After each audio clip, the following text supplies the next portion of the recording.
Shooting संपवून घरी परतत असलेल्या दोन प्रसिद्ध अभिनेत्रीला अपघातात जीव गमवावा लागल्याची धक्कादायक माहिती समोर आली आहे.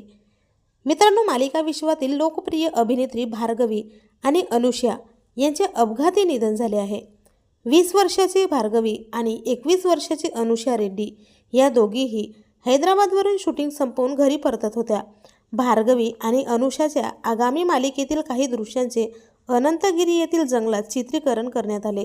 शूटिंग संपवून या दोघीही कारने घरी जाण्यासाठी निघाल्या. मात्र याच दरम्यान काळाने त्यांच्यावर झडप घातली. हा अपघात इतका भीषण होता की भार्गवीचा घटनास्थळीच मृत्यू झाला, तर अनुष्याचा रुग्णालयात उपचारादरम्यान मृत्यू झाला आहे. भार्गवी ही मालिकेत नकारात्मक भूमिकेत झळकत होती, तर अनुष्या ही महत्त्वाच्या भूमिकेत होती. या दोन्ही अभिनेत्र्या मालिका विश्वातील लोकप्रिय अभिनेत्री म्हणून ओळखल्या जायच्या.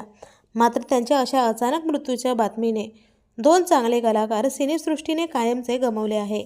या घटनेने तिच्या कुटुंबियांना व चाहत्यांना जबर धक्का बसला असून अनेकांना अश्रू अनावर झाले आहेत. तर आपल्या वायन मराठी न्यूजतर्फे या दोन्ही अभिनेत्रींना भावपूर्ण श्रद्धांजली. मनोरंजन विश्वातील असेच महत्त्वपूर्ण अपडेट सर्वात आधी जाणून घेण्यासाठी चॅनलला अजून तरी सबस्क्राईब केलं नसेल तर नक्की सबस्क्राईब करा.